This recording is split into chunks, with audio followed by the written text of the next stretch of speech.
सोलापूर पुणे महामार्गावर तेलंगवाडी गावाजवळ दुचाकीला समोरून धडक, एक तरुण गंभीर जखमी तर एक तरुण किरकोळ जखमी। दिनांक 29 जून 2024 रोजी दुपारी 12:30 वाजण्याच्या सुमारास सोलापूर पुणे महामार्गावर तेलंगवाडी गावाजवळ हॉटेल शिवकृपा समोर मुंबईहून तेलंगणाकडे जाणाऱ्या एका भरधाव दुचाकी क्रमांक TG 150515 ने हॉटेल शिवकृपाच्या समोरून महामार्ग ओलांडत असताना एका दुचाकी क्रमांक MH13 Z7270 ला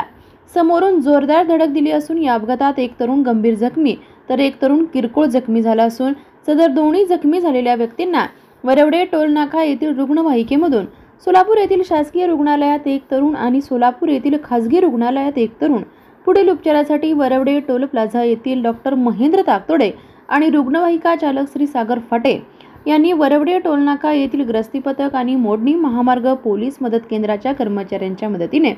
दाखल केले असून या अपघातात जखमी झालेल्या तरुणांची नावे श्री साईप्रसाद चव्हाण वय वर्ष 26 राहणार मुंबई आणि श्री अशोक किसन गोरे वय वर्ष 34 राहणार तेलंगवाडी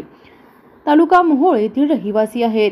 सदर अपघाताची माहिती मिळताच वरवडे टोल प्लाझा येथील ग्रस्ती पथक, मोडणी महामार्ग पोलीस मदत केंद्राचे प्रभारी अधिकारी श्री मल्लिकार्जुन सोनार साहेब PSI आणि त्यांचे कर्मचारी तात्काळ घटनास्थळी दाखल झाले। सदर अपघाताची माहिती मोहोळ पोलीस स्टेशन येथील अपघात विभागाचे अधिकारी श्री क्षीरसागर साहेब आणि श्री सर्जेराव साहेब यांना दिली असल्याची माहिती वरवडे टोल प्लाझा येथील ग्रस्ती पथकाचे प्रमुख श्री विजय साळुंके साहेब यांनी दिली आहे।